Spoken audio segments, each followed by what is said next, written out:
já estou gravando, tá? Já acionei a gravação do vídeo.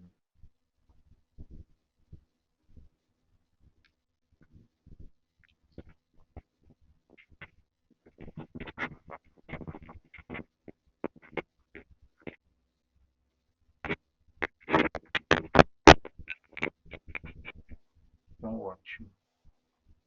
É, eu, bom, a gente combinou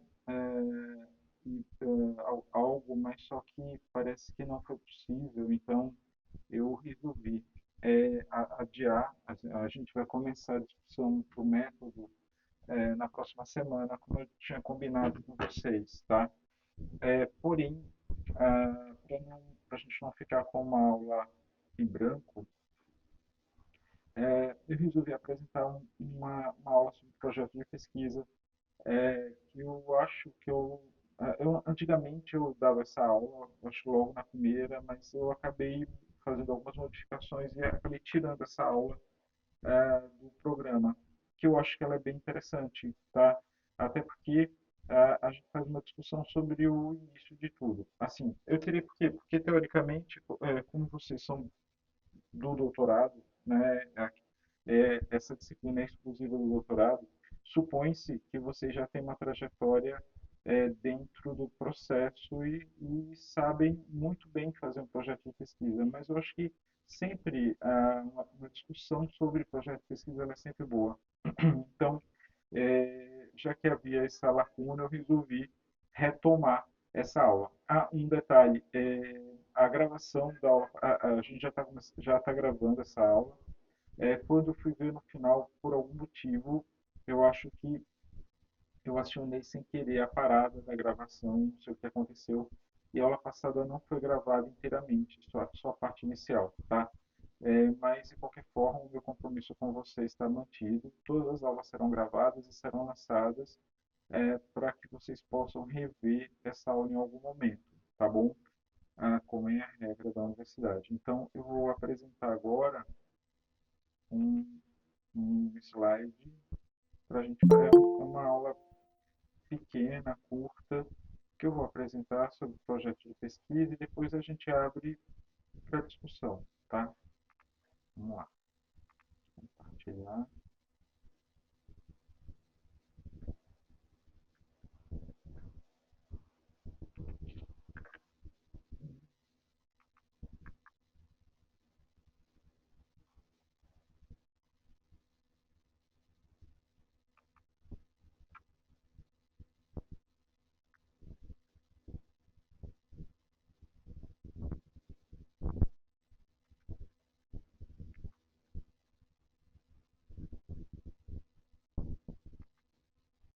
Beleza, ótimo.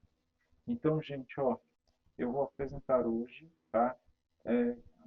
Algo sobre a construção de um projeto de pesquisa, certo? Algo que eu tenho certeza que vocês já conhecem, talvez até alguns de vocês até ensinem metodologia já nos cursos ou nos cursos que vocês estão inseridos, mas eu acho que é um tipo de discussão que é sempre interessante, bom e vale a pena a gente retomar essa discussão sempre. Como eu já disse isso para vocês, ah, eu não queria que isso fosse um monólogo. Então, à medida que eu for conversando, discutindo, falando, vocês podem me interromper, perguntar, inserir qualquer comentário, tá certo? O chat também está aberto para mim, eu estou olhando, vocês podem é, escrever alguma coisa sempre que possível. Bom, então vamos lá. A primeira coisa é a gente entender como nasce uma pesquisa. Eu acho que isso é muito, muito importante. A gente acaba se envolvendo com PIBIC, mestrado, doutorado, mas a gente acaba esquecendo que a pesquisa começa da prática. É a prática que é a base de tudo. É na prática que a gente se depara com situações inusitadas que a gente nunca viu na vida. E a partir daí a gente dispara uma curiosidade, né? Opa, o que é isso? Como é que eu vou resolver esse problema? Como é que eu vou ofertar um melhor tratamento, um melhor cuidado para o meu paciente? Então, a prática dispara uma curiosidade e a partir dessa curiosidade, uma necessidade, tá? E essa necessidade eu gero o que eu chamo de pergunta de pesquisa. Existem vários sinônimos. Questão norteadora, pergunta de pesquisa, dúvida, dúvida da pesquisa, tudo isso são sinônimos. Então, a prática gera uma necessidade, uma curiosidade, e essa curiosidade gera uma pergunta de pesquisa, uma dúvida que eu quero responder. E eu vou responder não na tentativa e erro, tá? Mas utilizando a ciência, certo? E a partir dessa dúvida, eu vou elaborar uma pesquisa que vai resultar em um produto que pode ser um artigo científico, ou pode ser uma nova técnica, que pode ser um novo dispositivo clínico, e esse resultado, esse produto, ele retorna à prática. Então, como a gente está trabalhando no programa de pós-graduação, tá, em que a maioria das pessoas está trabalhando com pesquisa aplicada em seres humanos, é muito importante a gente considerar esse retorno à prática. Num programa onde a gente tem pesquisa básica, nem sempre isso é possível, né? Então, o retorno à prática acaba sendo um desejo, mas nem sempre uma possibilidade. Mas quando a gente está trabalhando com pesquisa aplicada em seres humanos, eu acho que 90% de vocês estão fazendo pesquisa com seres humanos, esse retorno à prática é muito importante. A gente tem que considerar que as pesquisas de vocês, de alguma forma, têm que voltar, têm que ser devolvidas à sociedade. É um investimento que a sociedade está fazendo no programa, está fazendo em vocês, precisa ser devolvido para ele, tá certo? Então,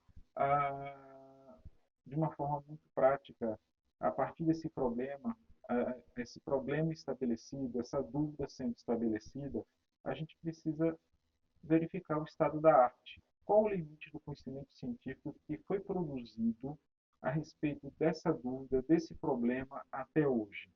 Então, eu preciso conhecer o estado da arte. Como é que eu faço isso? Através de uma boa revisão de literatura. E é por isso que eu tenho insistido com vocês, desde o início, a assistir aqueles 9 vídeos sobre o acesso à informação científica. Porque aquilo ali é basicamente um treinamento de como fazer uma boa revisão de literatura, e a partir disso vocês podem conhecer o estado da arte da pesquisa de vocês. Tá? Bom, após essa revisão de literatura, depois que vocês conhecem o limite do conhecimento que foi produzido até hoje, e vocês estão pretendendo estender esse limite, né? Na verdade, quando vocês propõem uma pesquisa, o que vocês estão querendo é contribuir com o estado da arte, aumentar o limite da informação científica. Então, mas de qualquer forma, isso ainda não aconteceu. Vocês estão ainda na idealização, no planejamento do projeto de pesquisa. Então, após a revisão de literatura, vocês vão estar capacitados, vão ser capazes de estabelecer uma hipótese. O que é uma hipótese? Tese é uma verdade. Hipótese é uma hipótese, algo que está um pouco abaixo da verdade. Então, vocês ainda não chegaram na verdade. Então, já que vocês ainda não sabem a verdade, o que vocês acham que ela poderia ser? Então, antes de fazer a pesquisa, o que vocês acham que seria o resultado dela? Depois de ler o que tem sido produzido no mundo inteiro, na China, no Japão, na União Soviética, na União Soviética não existe mais, na Rússia, nos Estados Unidos. Então, o que vocês acham que pode ser o resultado da sua pesquisa? Vocês ainda não sabem se é aquilo pode ser ou pode não ser. É uma hipótese que vai ser provada ou não, que vai ser derrubada ou não pela sua pesquisa. Tá? Mas depois da revisão de literatura, vocês vão ter conhecimento suficiente para estabelecer essa hipótese. Depois disso, vocês terão condições suficientes para definir o seu objetivo. Tá? Então, o objetivo é algo crucial, é central em todo o processo de construção da pesquisa, tá certo? E ele só é definido depois de ter sido estabelecido o problema, depois de se conhecer o estado da arte, depois da elaboração de uma hipótese. Aí sim vocês têm condição de definir o seu objetivo. O objetivo, ele não é só a luz no fim do túnel, o objetivo é tudo. O objetivo é o que vai ter como consequência o método. O método nada mais é do que uma consequência do objetivo. Por isso que ele precisa estar muito bem definido. E ele precisa ser uma consequência disso tudo, da definição do problema, do conhecimento do estado da arte, da elaboração da hipótese. Bom, voltando à questão do problema, a elaboração da questão de pesquisa, o problema, a questão norteadora, é a incerteza que o investigador pretende resolver sobre algo na população. Aí vocês me perguntam, mas de onde vem essa pergunta? Como é que eu vou elaborar? Geralmente tem duas formas de fazer isso, tá? Uma é a segunda que eu coloquei aqui, é a dúvida que surgiu a partir da prática. Vocês estão na prática, estão na enfermaria, estão no consultório, estão no seu no seu consultório de psicologia, de fono, está na sua clínica de fisioterapia. Então, você está na sua prática, tá? A partir dessa prática surge uma dúvida e a partir dessa dúvida surge a questão de pesquisa. Ou o que também é muito frequente, são os achados e os problemas que foram observados em estudos anteriores. Então, quando a gente faz uma pesquisa, e vocês fizeram no mestrado, tá?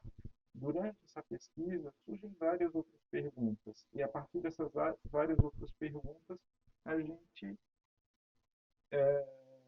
Opa, esqueci uma coisa importante: o microfone. E a partir dessas várias outras perguntas, isso pode surgir uma nova questão de pesquisa a ser disparada numa nova pesquisa. Então, são as duas formas mais frequentes de onde a gente pode elaborar a nossa questão de pesquisa. E, olha só, no último ponto, e é importante o domínio da literatura publicada em uma determinada área de estudo, a revisão de literatura. E isso, com isso é possível a gente conhecer o estado da arte, tá certo? E o estado da arte foi um vídeo curtinho de 5 minutos, que está lá na playlist. Eu passei uns 5 minutos só falando de estado da arte e um pouquinho de estado da técnica. Ele é uma tradução do inglês state of the art, ou solta. Então, quando vocês ouvirem falar de solta, isso é comum, quando vocês lerem um artigo de metodologia em inglês, se fala muito solta, solta, solta. O que é solta? É o estado da arte, tá? É análise, é o estado atual do conhecimento sobre determinado tópico que está sendo objeto de análise ou estudo. É um mapeamento de estudos que já foram realizados com temáticas iguais ou parecidas ao que está sendo estudado. Então, o estado da arte não é só exatamente o que a gente está fazendo. Assuntos parecidos, temas parecidos, perguntas parecidas também fazem parte do estado da arte. Muitas vezes, quando eu estou querendo avaliar, por exemplo, a dor numa artrite reumatoide, tem alguns artigos sobre fibromialgia que também tem muito a ver com o assunto que eu estou falando. Tudo faz parte de um grupo de doenças autoimunes. Tá? Então, muitas vezes, quando eu estou estudando um tipo de assunto, tem outros relacionados a doenças parecidas, a situações parecidas que também vão fazer parte do meu estado da arte. E é importante eu conhecer tudo isso. E o objetivo do estado da arte seria levantar o que se conhece sobre determinado assunto, reconhecer o que está sendo ou já foi investigado e usar posteriormente os materiais encontrados. Isso é importante. Primeiro, reconhecer o que está sendo já foi investigado é importante porque pode ser que a gente chegue à conclusão que o problema, a nossa dúvida, é dúvida só nossa. O mundo inteiro já fez milhares de pesquisas e trabalhos e aquela dúvida já foi respondida em todos os lugares do mundo, inclusive no Brasil, tá? Ou pode ser que ela já foi muito debatida, mas só que ninguém ainda avaliou Sergipe, ninguém avaliou ainda a nossa região, nosso povo, e talvez até valha a pena ainda fazer mais uma pesquisa para conhecer essa situação, essa distribuição dessa situação na nossa, no nosso povo, na nossa região. Mas de qualquer forma, diz aí, Renata, pode falar. Oi, professor. Desculpe estar interrompendo. Eu não sei se é melhor fazer as perguntas no começo ou no final. Não, eu acho que o diálogo é legal. Eu gosto que vocês Pronto. interrompam. Pode interromper. Perfeito. Eu interrompi exatamente na minha dúvida. Diga. O meu trabalho é exatamente isso, ipsilétrico que você acabou de falar. Hum, É uma dúvida minha, na verdade, já foi super bem definido na literatura. Não é validado, não é consensuado, não existe consenso ainda, uhum, mas é quase que um consenso. Só que não foi estudado em Sergipe e, quiçá, no Brasil. Talvez tenha um trabalho grande, grande que eu digo um trabalho, né, uhum. visível, ou dois no Brasil. E em Sergipe não foi estudado, mas eu tenho dúvida, ainda assim, não é reprodutibilidade, do valor, né, Da dessa pesquisa viabilidade. da Será, viabilidade isso. disso para um doutorado, Será entendeu? que, será que, assim, primeiro, para você defender, você precisa publicar. Então, será que as revistas Isso, internacionais vão publicar o seu trabalho, já que ele foi tão. exatamente. Então, isso é uma pergunta de um milhão de dólares, sabe, Renata? Uma sugestão é verificar no último ano quantos artigos foram publicados sobre aquele tema, em que revistas, tá?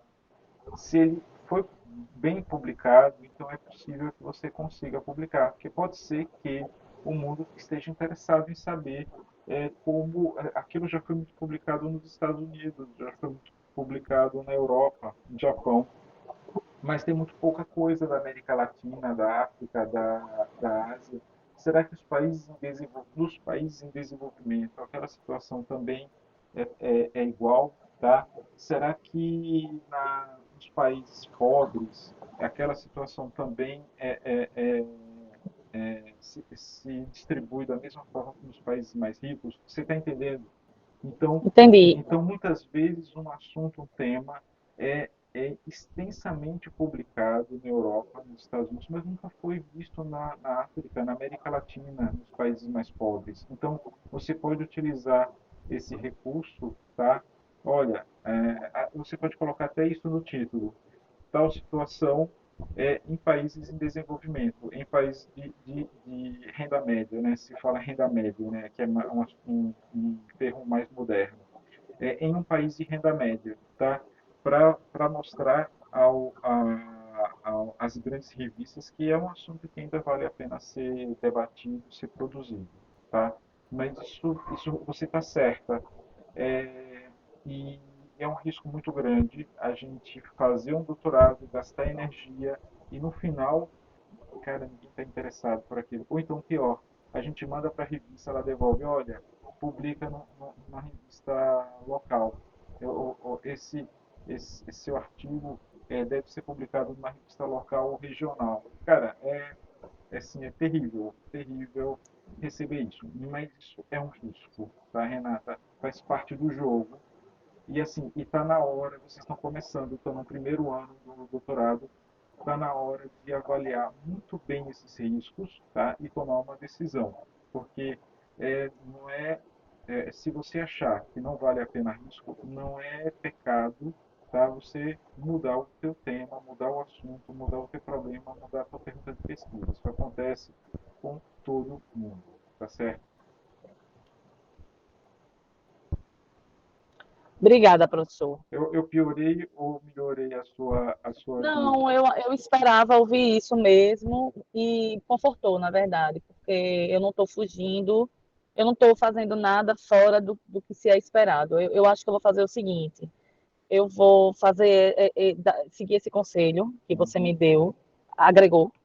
Eu não vou só fazer uma revisão do estado da arte novamente, né? Porque isso é constante, né? Daqui uhum. a 3 meses, normalmente a cada 4 meses você tem que ver tudo de novo, né? Sim. Final de semestre e sempre no final do semestre você tem que rever tudo. Eu A, sempre faço assim. a revisão de literatura é transversal, você não pode parar. Tá? Até a sua defesa, você tem que estar dando uma olhada no que tem de novo que tem sido publicado. Que a pior coisa do mundo é você apresentar a sua tese e aparecer alguém da banca, olha, mas mês passado publicaram isso sobre a tua tese. O que é que você diz disso? E você não conhece aquilo, é terrível. Então, É terrível. a revisão de literatura ela tem que ser transversal, ela tem que acabar, acaba no momento da tua defesa final da tese. E isso se você não tiver interessado em continuar o seu projeto para a É tua isso. vida, tá? Então, Então é isso. Aí eu vou fazer essa revisão e vou me basear, vou colocar como prioridade o que foi publicado no último ano. E vou isso, discutir com um orientador isso. E vou de exatamente. uma vez por todas tomar essa decisão, porque essa decisão levantou dúvida nesse último seminário. Uhum. E levantou dúvida, mas assim, é um assunto muito bom, sabe? O que me dá muita alegria de estar falando sobre ele, mas eu não posso ficar dando murro em Uhum. ponta de E faca. você tem Então, prazer em pesquisar o assunto, né?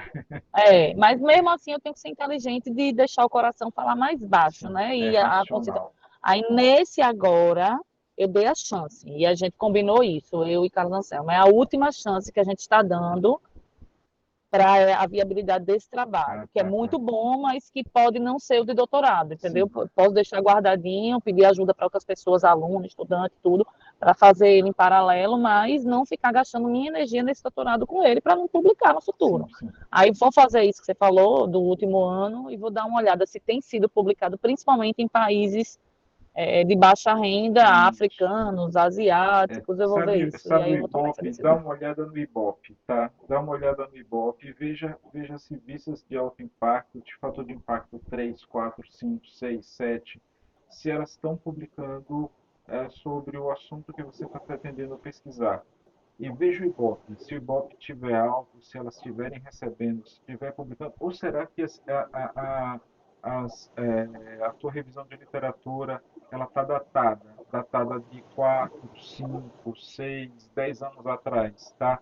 E você tá encontrando muito pouca coisa nos últimos anos. Isso é um sinal que você deve mudar tua pergunta, tá certo, Tá, Renata? Então, tá, obrigada. dá uma olhada no Ibope, olha o Ibope, tá certo? Veja o quanto as revistas estão publicando aquilo no último ano. Se elas tiverem, as boas revistas estiverem publicando bem, então é porque você ainda tem chance, tá? Se não, assim, Não, senão se a não gente amarela, troca. se Eu não tenho amarela. plano B já. É, É, gente, sempre é bom ter plano B, tá? é. B, C, então doutorado sempre isso nos melhores lugares, nos melhores centros, nas melhores universidades, sempre é bom ter um plano B, tá bom? Beleza, é isso aí. Ah, se quiserem, pode me interromper, tá? Eu gosto disso. Então, ó, eu estou falando sobre o estado da arte. Primeiro, é isso aí o que Renata colocou, reconhecer o que está sendo investigado.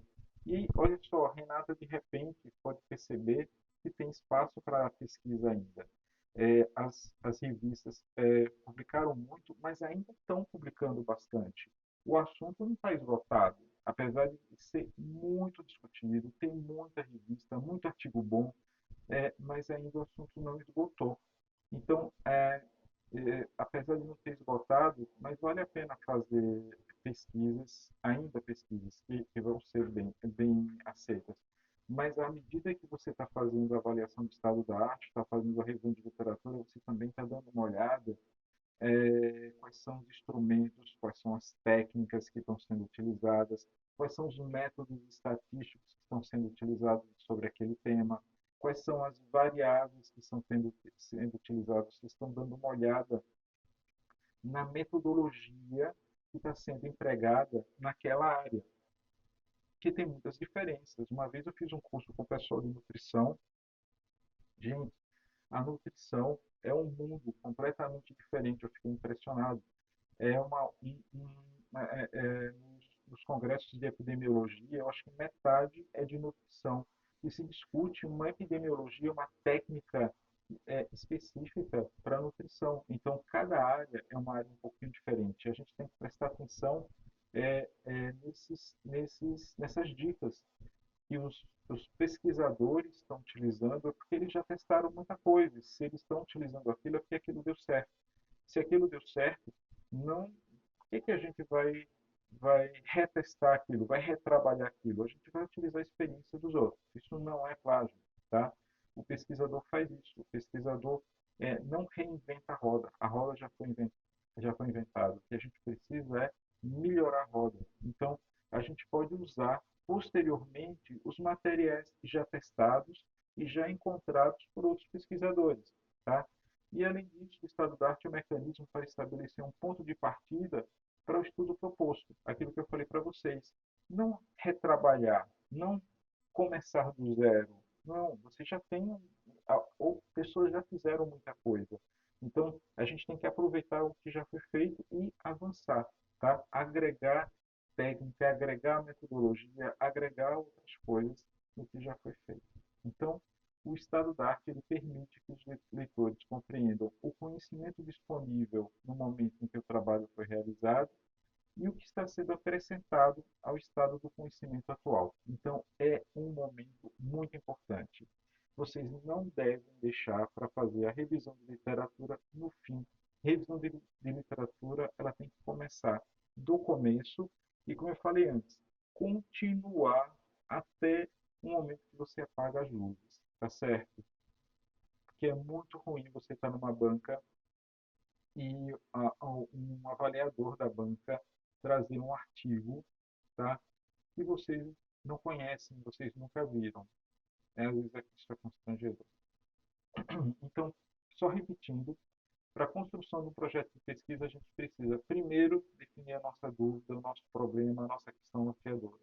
Depois, conhecer o estado da arte através de uma boa revisão de literatura. Com isso, a gente tem chance de, de estabelecer uma hipótese, uma conjectura, algo que a gente acha que vai ser o resultado da pesquisa, mas a gente ainda não sabe isso, e a nossa hipótese científica ela pode ser confirmada ou não.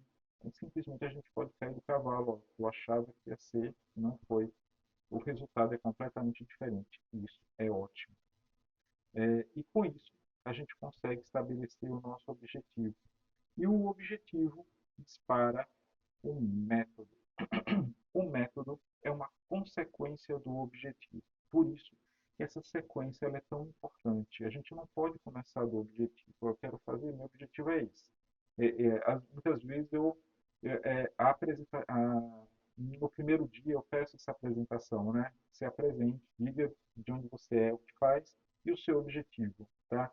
Porém, o objetivo ele precisa ser uma consequência dessa sequência de processos. E o método é uma consequência dele. Bom, o método ele é base, gente. A gente tem que colocar na cabeça que o método é fundamental. As bancas de seminário, as bancas de qualificação, a banca de defesa vai estar lá interessada no método, tá certo? Então, quando a gente vai para uma banca de defesa, a gente vai lá assim, ansiosa por conhecer o seu método. Então, o método ele é muito importante. Cada um tem uma forma de organizar o método, tá certo? Então, não existe uma receita única. Cada um acaba elaborando a sua forma de organizar o método. A minha é essa daqui. Eu geralmente quando eu escrevo o método, eu primeiro eu informo o tipo de estudo, depois o local onde eu realizei a pesquisa, porque isso é importante. Uma coisa, eu realizar a pesquisa nos bairros, na unidade de saúde da família. Outra coisa é informar que eu realizei no ambulatório de atenção secundária, como o ambulatório do HU, do Sem Masqueira Campos. Uma outra coisa é informar que a minha pesquisa foi feita na enfermaria, do cirurgia, do uso do HU. Tá? O tempo de coleta de dados também é importante. Pode ser que eu esteja fazendo uma pesquisa de dados coletados há 20 anos atrás. Está lá no arquivo, e eu resolvi recuperar uma informação que foi coletada há 20 anos atrás. Há 20 anos atrás, gente, a internet estava engatinhando. O celular ainda era o tijolão, não existia tablet, não existia smartphone, não existia nada. Então, o tempo de coleta é importante, a gente precisa informar isso para os leitores. Se a gente está utilizando amostra, 90% das pesquisas, talvez até mais, 95% das pesquisas são realizadas com amostra. Pouca gente trabalha com avaliações populacionais, tá? A maioria dos pesquisadores trabalha com amostra, isso é muito valorizado. né? A gente coleta uma amostra para conhecer uma população. A gente tenta conhecer o todo a partir de uma pequena parte. E quando eu estou trabalhando com a amostra, eu preciso definir o meu critério de inclusão, o meu critério de exclusão, a técnica de coleta de dados e o meu volume da amostra. O volume da amostra obrigatoriamente precisa ser descrito. Como é que eu calculei o volume da amostra? Tá? Quais são os meus instrumentos? Eu utilizei um questionário de qualidade de vida, eu avaliei estresse, depressão, avaliei a, burnout, usei algum instrumento, tá? E quais são as variáveis que eu estou analisando? É importante. Né? Uma coisa é eu analisar a idade como variável numérica. A outra coisa é eu avaliar a idade como variável categórica, como faixa etária. Tá? Então, é importante eu descrever as minhas variáveis e conceituá-las. Olha, eu estou avaliando a idade como variável numérica, assim, assim, assado. Eu estou fazendo algum tipo de procedimento, não precisa só ser um procedimento intervencionista, odontológico, cirúrgico, pode ser um procedimento lúdico, educacional, psicológico. Eu estou fazendo algum procedimento no meu grupo, esse procedimento está descrito em algum lugar, ele foi informado por algum outro pesquisador e eu estou utilizando. Eu preciso, se eu estou utilizando um procedimento descrito por outro pesquisador, eu preciso referenciar esse pesquisador. Se eu não fizer isso, isso pode se tornar um plágio, tá? Isso é importante. Critérios éticos. Se eu estou trabalhando com seres humanos, qualquer tipo, mesmo que seja uma avaliação de satisfação, tá? Eu preciso submeter ao Comitê de Ética e Pesquisa. Isso é obrigatório. E eu preciso informar isso no meu método também. Eu preciso deixar o leitor consciente de que eu estou planejando a minha pesquisa de acordo com critérios éticos. A minha análise estatística, ela precisa ser prevista. Tudo bem, ó, estou trabalhando com o pessoal da área de saúde. Geralmente o pessoal da área de saúde escolhe saúde para fugir um pouquinho da matemática, da física, da química. Porém, nós não precisamos ser estatísticos, nós não precisamos saber fazer análise estatística, mas a gente precisa ter um conhecimento mínimo sobre estatística para até mesmo verificar se o trabalho do estatístico que nós terceirizamos para fazer a análise da nossa pesquisa está coerente. Essa análise estatística precisa ser prevista no projeto de pesquisa. Mas como eu vou fazer isso? Se eu conheço muito pouco estatística, é fácil. A gente está avaliando o estado da arte, a gente está fazendo uma revisão de literatura. Se está todo mundo utilizando regressão logística sobre o tema que a gente está pesquisando, é porque pode ser que nós também precisemos de regressão logística. Então, isso pode ser previsto já utilizando a experiência das outras pessoas. De repente, todo mundo está utilizando equação de dados estruturais, modelo de equação estrutural, tá? Então, ó, todo mundo, gente, ó, eu consegui levantar 50 artigos parecidos com o meu na literatura. Dos 50, 40 utilizaram modelos de equações estruturais. Então, gente, é porque provável, nem sei o que é isso, não sei para onde vai, mas, gente, ó, se 70%, 80% das pessoas estão usando, é porque provavelmente a gente vai precisar usar também. A gente tem que se virar, tem que estudar, tem que entender. Se a gente não sabe fazer, a gente contrata alguém que ajude a gente, tá? Mas quem dá a dica de o que a gente vai precisar fazer na análise estatística é a nossa revisão de literatura, é a nossa avaliação do estado da arte. E a gente precisa sempre informar o orçamento e o cronograma. O orçamento e o cronograma são partes muito importantes. Nem sempre ela faz parte do método, é um item posterior ao método, mas eu incluo o orçamento e o cronograma porque é um assunto muito importante. Primeiro, o orçamento é um do pesquisador. Eu já desisti de fazer muita pesquisa porque eu não consegui levantar financiamento para fazer pesquisa, tá? Então, o orçamento da pesquisa é ônus do pesquisador. Diga, Juliane.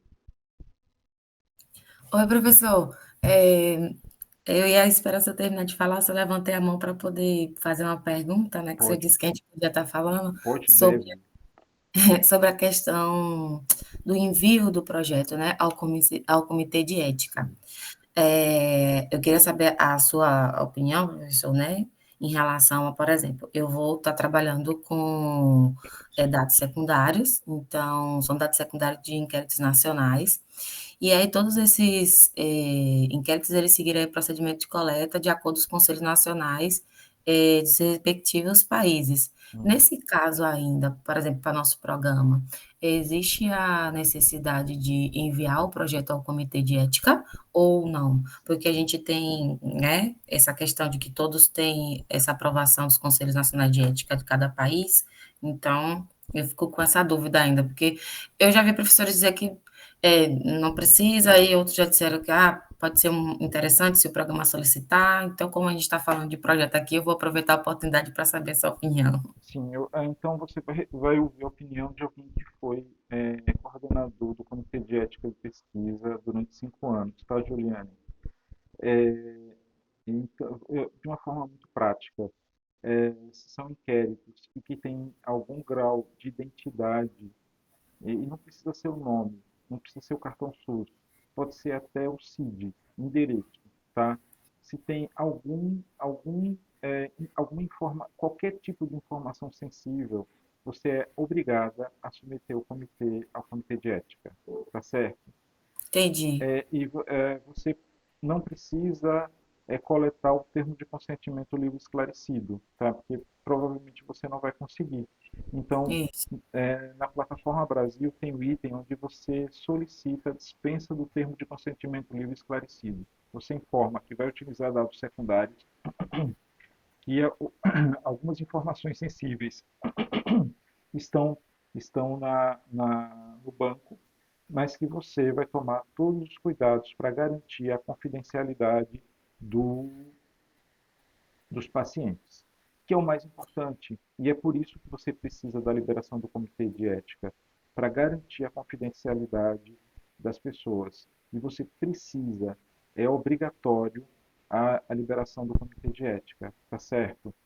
Entendi. E você pode ter problemas, se você não tiver a liberação do comitê, você pode ter problemas na submissão do seu artigo em alguma revista internacional. Eu falei, mas como você não tem liberação do comitê de ética? Então, é pela confidencialidade. E assim, e não é só isso. Eu vou explicar por que isso é importante. Porque tem muita gente, muitas vezes você tem um diagnóstico de doenças nesses dados secundários. E muita gente pode não querer, muita gente não gosta que as pessoas saibam que tem diabetes, que tem hipertensão arterial, que tem Hansen, que tem HIV, entendeu? Então, Uhum. as pessoas têm o direito de ter preservado não só a sua identidade, mas também vários diagnósticos que podem estar associados nesse banco. Então, por isso é que você precisa da liberação e garantir ao comitê de ética que vai tomar todos os cuidados possíveis na preservação da identidade dos pacientes e, e suas informações. Entendeu? Entendi, professor. Obrigada. Então, já vou já começar a organizar isso, porque Imediatamente, tá certo? imediatamente. Imediatamente. Perfeito. Tem algumas possibilidades, por exemplo, os bancos publicados pelo DataSUS, tá? Hum, Não os bancos que vocês, porque na verdade tem várias, você pode conseguir os bancos do DataSUS em vários níveis, na Secretaria do Município, na Secretaria do Estado, ou então depois que ele é publicado pelo DataSUS, tá? uhum, Antes de ser publicado, quando ele passa pelo município, passa pelo estado, ele ainda tem a identidade do paciente. Quando eles sobem para o Ministério da Saúde, é processado pelo DataSUS. O DataSUS publica no site do DataSUS e você consegue baixar para o seu computador esse banco, ele já vem sem identidade, tá? uhum. E às vezes, quando você pede autorização para uso, o DataSUS ele informa até por e-mail mesmo que os bancos já estão anonimizados, tá certo? E que eles podem ser utilizados sem precisar já são anonimizados e publicados. Publicar se chama, é a mesma coisa que tornar público, entendeu? Então, esses Sim, dados estão publicados pelo DataSource, em teoria, não precisa passar pelo Comitê de Ética. Mas, se eu puder dar um conselho, até esses eu sugeriria que você passe, tá? Para evitar uma notícia ruim no final de entendi, tudo, quando você encaminhar seu banco para uma revista top 7 do mundo, entendeu? E ela, poxa, como é que você manda um artigo sem passar pelo comitê de ética? É complicado. entendi. Tá certo? Tá certo, professor. Obrigada, viu? Tá. Seguro morrer de velho, tá, Juliane? Passe. Com certeza. Na, Verdade. na dúvida, passe. Tá certo? Tá Na certo, dúvida, passe. Na dúvida, registre. Na dúvida, tá certo? tá É o certo. conselho que eu te dou. Então, ó, essa aqui é a forma que eu faço. O orçamento estava falando do orçamento. O orçamento é um ônus do pesquisador, tá? Não espere que o USE, não espere que o cirurgia, não espere que o HU, não espere que a secretaria do município financie a pesquisa de vocês. Se elas, por algum motivo, financiar, ótimo, mas o financiamento da pesquisa é um ônus do pesquisador, assim como a indenização do paciente, se por algum motivo o nosso paciente tiver um evento adverso ou até morrer, a responsabilidade de indenização do participante da pesquisa é do pesquisador, tá certo? Então, o orçamento ele deve ser organizado previamente pelo pesquisador, minuciosamente, até para verificar se ele é factível ou não. Eu já desisti de fazer pesquisa porque eu fiz o orçamento, era altíssimo, fui atrás de financiamento e não consegui, entendeu? Então a gente desistiu, inclusive uma aluna de doutorado desistiu do doutorado por conta disso. Ela só queria fazer aquele projeto. Mandei para o CNPq, mandei para a FAPTEC, mandei para um monte de lugar. Todo mundo achou que era muito caro e não tinha condição de financiar a pesquisa inteira. Então eu acabei não conseguindo nem mesmo financiamentos partilhados. Você consegue um pouquinho do CNPq, um pouquinho do FAPTEC, um pouquinho lá, um pouquinho cá e acaba fazendo. Mas eles acharam que era uma pesquisa tão cara que nenhum dos projetos teve coragem de liberar nem uma fração daquele orçamento. Eu acabei desistindo. Então, o ônus do financiamento do pesquisador. Então, como nós estamos no país pobre, no estado pobre, no município pobre, nem sempre a gente consegue levantar dinheiro para isso, tá? Mas, eu repito, o ônus do financiamento é do pesquisador. Nenhuma instituição tem responsabilidade, tá, com a nossa pesquisa, tá certo? E o cronograma também é importante, porque tem uma coisa chamada gestão da pesquisa. Nem todo mundo consegue fazer gestão nem da própria vida, quanto mais da pesquisa. E a pesquisa, ela precisa terminar. Um projeto, ele tem início, meio e fim. E a gente precisa ter um cronograma para a gente verificar o quanto a gente está adiantado ou não em relação àquele projeto, tá certo? Lembrando que, além do gerenciamento da pesquisa, que é uma responsabilidade nossa, a gente também precisa dar satisfação a outras pessoas. Pode ser o orientador, pode ser o coordenador do programa, pode ser quem está nos financiando, o CNPq, FAPTEC, pode ser a Fundação Bill e Melinda Gates que está financiando o nosso projeto. Em algum momento ele pode, olha, eu quero um relatório seu, já tem 6 meses, um ano que eu te mandei dinheiro, eu quero o teu relatório. Em que pé está a tua pesquisa? Você está respeitando o cronograma que você estabeleceu previamente comigo, tá? Então, o cronograma também é importante, o cronograma é necessário, o cronograma nos ajuda a, a ter os pés no chão em relação à condução daquela pesquisa, tá certo, gente? Então, o método, como eu estou discutindo aqui, ele precisa ser muito bem escrito, ele precisa ser minucioso. Eu faço uma relação muito grande com uma receita de bolo. Imagina que eu inventei um bolo super novo, coloquei lá cenoura, manga, maracujá, coloquei um monte de coisa. O resultado foi fantástico, um sabor único. Nunca comi um bolo tão gostoso na vida. Eu estou conversando com um colega meu, pesquisador, lá do interior da China. Ele está lá na China. Eu falei, rapaz, olha, eu fiz um bolo fantástico, fantástico mesmo. Aí ele falou assim, poxa, Marco, que pena, estou do outro lado do mundo, eu jamais vou sentir um sabor tão único na minha vida. Eu falei, olha, não tem problema. Eu pego, eu mando a receita do bolo para ele, mas eu mando uma receita bem minuciosa. Eu coloco quanto de farinha de trigo. Eu não coloco só a quantidade, eu coloco também a qualidade, qual foi a farinha de trigo, qual foi o tipo de farinha, o fabricante, lote e tudo mais. Eu coloco o leite, que tipo de leite, a quantidade de leite, coloco a ordem em que eu coloquei todos os ingredientes.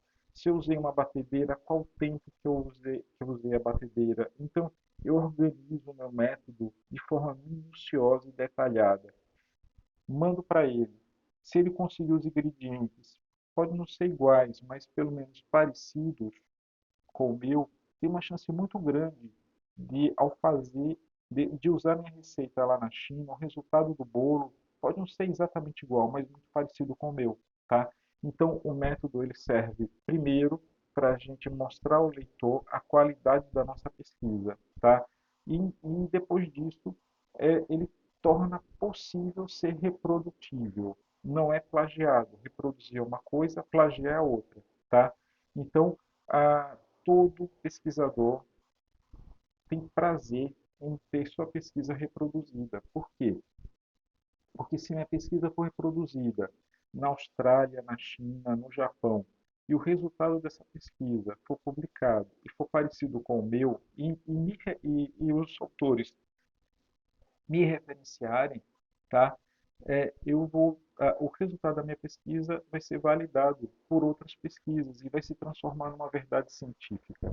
Então, a, o nosso, uma das consequências que a gente gostaria é que a nossa pesquisa fosse reproduzida. E para isso, o nosso método tem que estar muito bem detalhado, tá certo?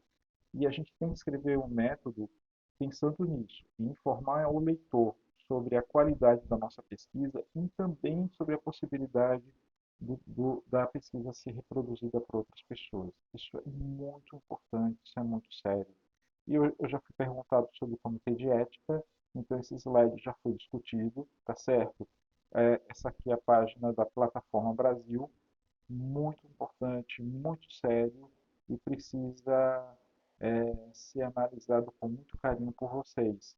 Dúvida se a minha pesquisa deve ou não ser submetida ao comitê de ética, significa submetê-la, tá certo?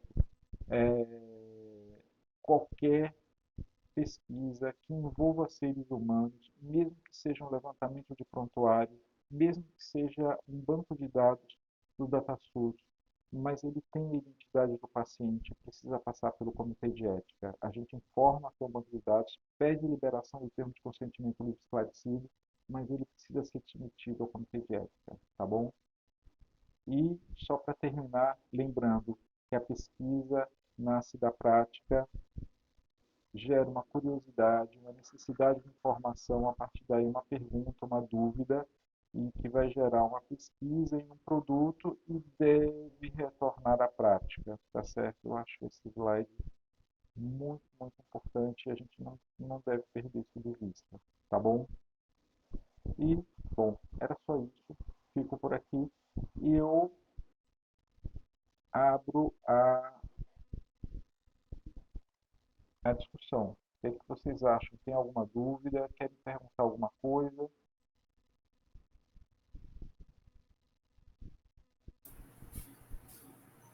Não, professor Marcos, ficou tudo bem claro. Como você disse, é uma aula, né, que muitas vezes a gente já conhece, mas veja quantos pontos importantes e esclarecedores, não é? Sim. Foram colocados que, por ser algo que talvez a gente trabalhe no dia a dia, passa coisas despercebidas, não é? É, inclusive a gente, né, Glé, que a gente que orienta aluno, que a Sim, gente faz, nosso dia a dia, né, mas às vezes a gente acaba, eu acho que nunca é de menos discutir discutir projeto de pesquisa. Acho que sempre a gente tem algo a ser discutido, tá? Eu concordo. Eu acho E que um a gente olhar diferente, né? é, Às vezes. Às vezes a gente não percebe, um outro colega, outra pessoa percebe algo, não é? sim. Que vai ajudar no nosso projeto. Não, e a Glé está trazendo algo que é importante, gente. Ó, pesquisa não se faz sozinho, pesquisa se faz em grupo. E às vezes é importante ouvir, né? É importante ouvir porque os outros olhares às vezes ressignificam completamente a nossa pesquisa. Às vezes a gente vem de onde menos a gente espera, alguém vem com uma opinião, meu Deus, que opinião sem pé nem cabeça, né? Depois aquilo vai amadurecendo, gente, essa pessoa tem toda a razão, eu estou no caminho errado. Ou então dava para fazer um pouquinho diferente, e a gente acaba redirecionando toda uma pesquisa a partir de uma opinião que surgiu do nada. Então, é importante a gente. É claro que a gente não pode tá entregando tudo, né? Se a gente entregar tudo, pode ser que alguém faça e a gente fique no nada, mas é importante a gente discutir, a gente colocar questões, ouvir a opinião dos outros, é, de uma forma muito aberta, ter o coração aberto para ouvir crítica, entendeu?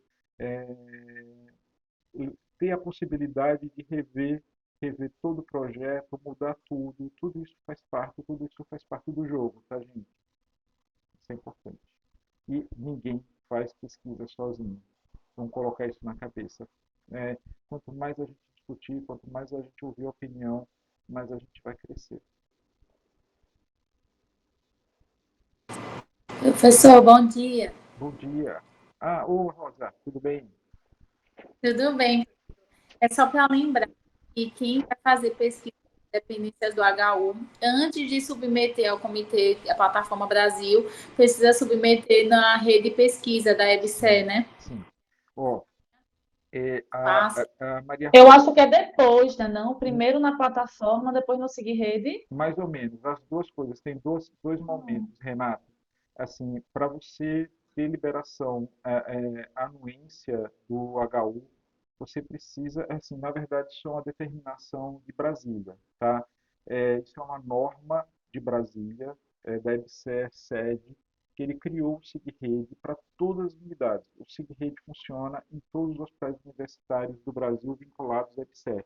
Então, quem dá anuência, quem faz assinatura da folha de rosto é o chefe do setor de pesquisa e inovação através do SIG-Rede. Então, você precisa obrigatoriamente submeter inicialmente no SIG-Rede, ao chefe do setor de pesquisa e inovação, assina a folha de rosto, consegue dar folha de anuência, a partir daí você submete no comitê de ética.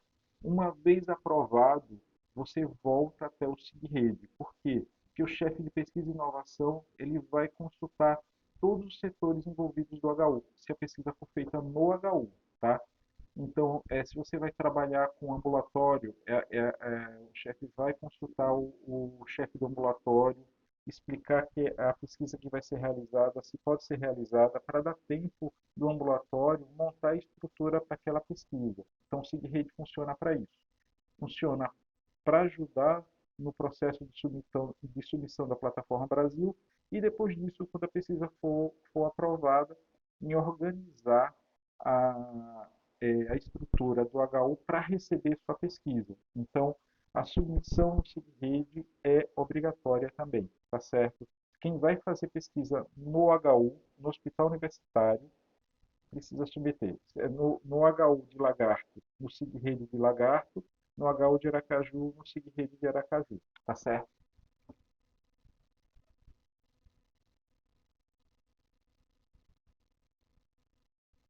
Obrigado, Rosa. Professor, Diga. aí depois, quando aprovar na plataforma Brasil, aí a gente coloca a aprovação da plataforma Brasil no Siga Rede de novo, né? Isso, Eles já estão até me cobrando, mas eu não tive resposta ainda da plataforma Brasil, tá ainda aguardando. isso. Então é isso aí. Quando você tiver a liberação do comitê de ética, e você vai usar a estrutura do HU para isso, né, Rosa? Aí você volta para informa aos técnicos do SegRede e eles vão organizar ou entrar em contato com toda a estrutura do ambulatório para receber sua pesquisa, tá certo? Diga, Michel. Bom dia, professor. Desculpe por Bom ter me dia. atrasado aqui na aula do senhor. Veja, mas eu só vou dar um informativo sobre a rede, o Rede SIGA relacionado com a EBSER, mais a Plataforma Brasil. O meu foi aprovado ano passado pelo Comitê de Ética, ainda não estava institucionalizado, ou essa obrigatoriedade em relação ao SIGA daqui, entendeu? E aí, Michel, isso foi feito em 2020, tá? Então, eu sei, desde mas 2020 isso é obrigado. E o ano passado já estava obrigado sim, porque eu sou gerente de ensino e pesquisa entendi. do HU há 2 anos. E o ano passado, toda pesquisa obrigatoriamente precisa passar pelo SigRede. Entendi. Isso é Obrigatoriamente. novo para mim. Por quê? Porque quando eu submeti ano passado no Comitê de Ética, não fui informado nada disso. Não fui informado nada disso. Foi aprovado no Comitê de Ética e há pouco tempo, por isso que eu pedi um espaço para falar. Uhum. Eu fui requerer junto à direção do hospital uma facilidade para desenvolver um ensaio clínico. Eu precisava de alguns, na verdade, o ambiente centro cirúrgico. Eu estava vendo uma baita dificuldade. E aí eu reuni o exame. Isso aí porque você não utilizou o SigRede. Se você tivesse utilizado o SigRede, a Jéssica Uruga, eu digo que sou gerente de ensino e pesquisa do HU, Jéssica Uruga trabalha comigo, ela é chefe do setor de pesquisa e inovação. O trabalho de Jéssica Uruga é justamente conversar com os setores do hospital para organizar o trabalho. Então, na verdade, o SigRede ele foi instituído em 2020, só que, na verdade, o HU já tem uma tradição de pesquisa de 20 anos. Então, a gente ainda se depara com algumas pesquisas que conseguem bypassar o SigRede. Mas o SigRede foi instituído pela EBSER em 2020 e a partir de 2020 só é liberado pesquisa dentro do HU após a aprovação pelo SigRede. Assim, o SigRede foi instituído para ajudar o pesquisador, não para atrapalhar. Agora, a gente sempre, a cada mês, a cada 2 meses, a gente acaba descobrindo 1, 2, 3 projetos que estão sendo tocados dentro do HU que não passaram pelo SigRede. Assim, algum dia, isso acontece em várias unidades, até porque é um processo novo, tá? Então a gente ainda está tentando. Alguns pesquisadores ainda conseguem driblar o SigRede, mas é obrigatório desde 2020. Pois não, Renato? Agora, Michael, aconteceu a mesma coisa comigo e eu não tive dificuldade, aconteceu exatamente a mesma coisa. Eu me deparei quando eu precisei do HU para me inscrever numa determinada seleção. Desculpa.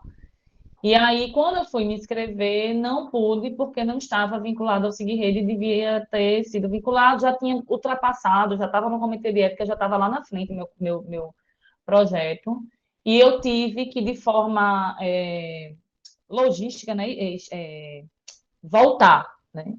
Mas foi super tranquilo, foi até mais fácil, porque quando você submete ele no SigRede, ele sai pedindo várias coisas, faz um monte de questionário e você tem que ir cumprindo aqueles questionários. Você não passa para a próxima fase sem cumprir a anterior. E quando você acaba acontecendo isso, passa pelo comitê de ética antes, provavelmente por algum erro interno de maturação, né, de maturidade, fica mais fácil. Então, quando eles me pediam uma coisa, eu já tinha pronta, então eu acabava mandando. No final das contas, até também ficou faltando coisa, eu estou sendo cobrada também pelo SigRede, mas não é nada demais, é só a chatice de ter que ir e voltar, como é o Plataforma Brasil também. Plataforma Brasil, você vai cumprindo, uma hora chega. Você tem que trabalhar a ansiedade, porque toda hora tem uma coisinha errada, aí você tem que voltar, corrigir e mandar de novo, voltar, corrigir e mandar de novo. E quando a gente burla isso, sem querer, né? No meu caso foi sem querer, acaba se tornando mais fácil. Então, você não vai ter dificuldade de colocar no SigRede, não. Pegue seu trabalho todo, como se você estivesse começando, Bote lá no SigRede e vá cumprindo as tarefas. No instante você vai terminar isso. Ela vai aprovar rápido. A resposta é super rápida de Jéssica. Ela é extremamente solícita. A Jéssica Aconteceu é comigo. uma das grandes gestoras que a gente tem. Ela é especializada em pesquisa e inovação e ela ajuda, tá? É uma profissional que ela está lá não é para atrapalhar, é para ajudar. Então, eu tenho certeza que o SigRede ele é um instrumento que ele ajuda o pesquisador e não atrapalha.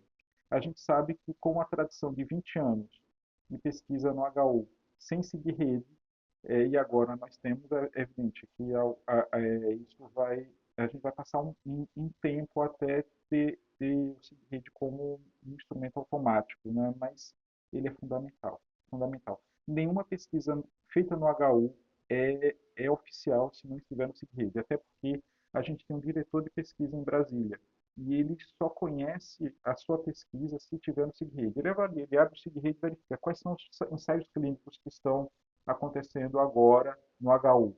Se o teu não tiver no SigRede, ele não sabe, vai passar batido. Se algum dia você precisar de algum auxílio maior, não vai ter, porque sua pesquisa não está sendo vista pela EBSER. Ela só vai ser vista pela EBSER se estiver dentro do SigRede, tá? Então, isso é muito importante, é fundamental.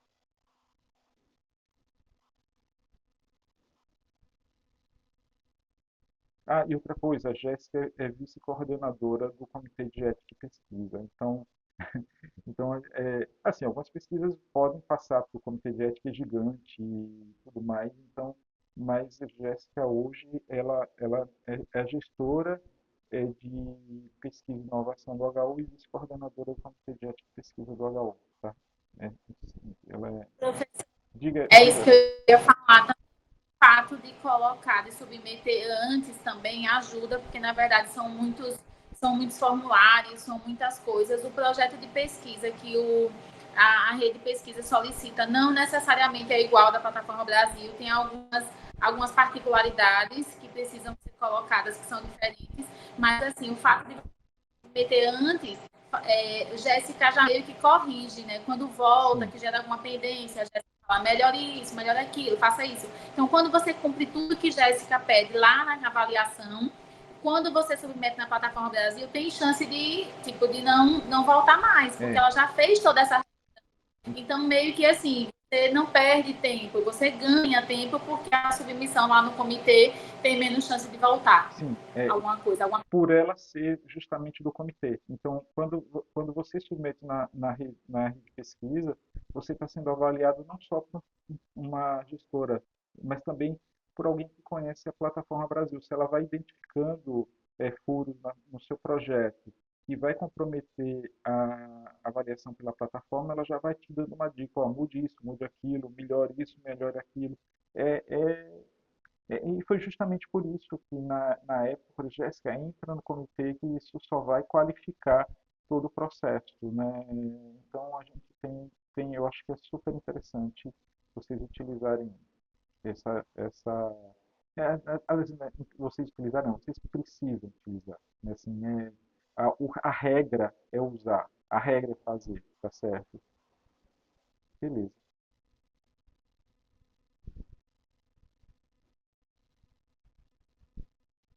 Mais alguma dúvida, gente? Ó, essa reunião está sendo gravada. Estou vendo aqui o sinalzinho vermelho de gravação, então está sendo gravada.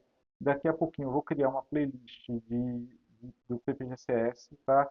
E vou subir esse vídeo e vou mandar por e-mail para vocês. Se vocês quiserem rever o vídeo, alguma coisa vocês podem rever. Tá legal? Tem mais alguma dúvida? Beleza. Bom, gente, é isso. Assim, geralmente eu estabeleço uma hora como limite, mas não é um limite. O limite é até a última dúvida. Enquanto vocês tiverem dúvida, a gente fica discutindo, tá certo? Mas eu coloco por volta de uma hora, porque eu sei que todo mundo trabalha, todo mundo tem o que fazer, né? Eu não vou ocupar demais vocês. Então, para a próxima semana a gente começa a discutir. Eu acho que vai ser corte ou vai ser ensaio clínico na próxima semana.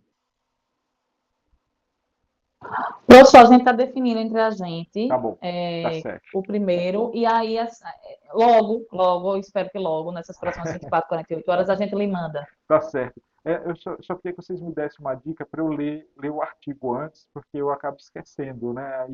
Em 24 horas eu lhe passo isso, eu me comprometo. Tá Eu passo legal, para o tá senhor isso, certo. para o WhatsApp. Tá bom. Outra coisa que eu tenho dúvida, professor, existiu assim, está um pouco desproporcional a divisão dos estudos, né? Então, uns ficaram com menos, outros com mais. Provavelmente porque as pessoas se identificaram com o seu próprio trabalho. Sim. Eu queria saber se isso é um problema, se isso Não se preocupa não. Não vou. Assim, se não for um problema para vocês, tá tudo bem. Eu não vou estar. Eu sou bem democrático, tá, Renata? Assim, eu não vou ficar pesando, olha, ensaio tem 8 e série temporal tem 2. Não, assim, na verdade, o que eu pedi era para vocês,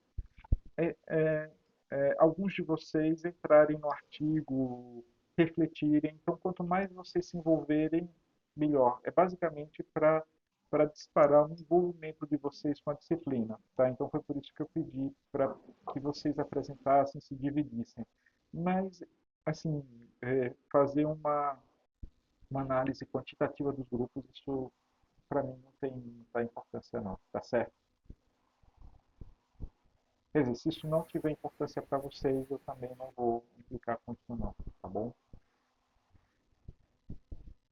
Então, beleza, gente, ó, muito obrigado. É um prazer estar com vocês aqui discutindo metodologia científica. Não é um assunto fácil, né?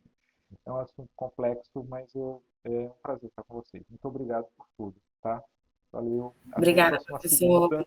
E eu estou à disposição. Obrigada, professor. Um abraço. Obrigada. Tchau, professor. Boa Tchau, semana. pessoal. Boa semana.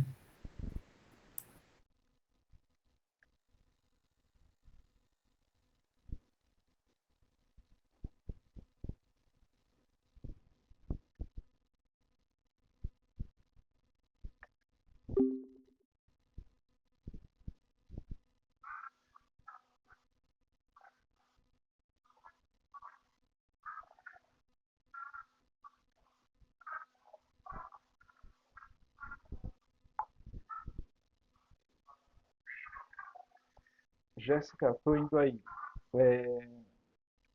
Você acredita que eu estou dando. Eu acabei de dar aula agora ao. Epa, deixa eu desligar aqui. Ao PPGCS, que está gravando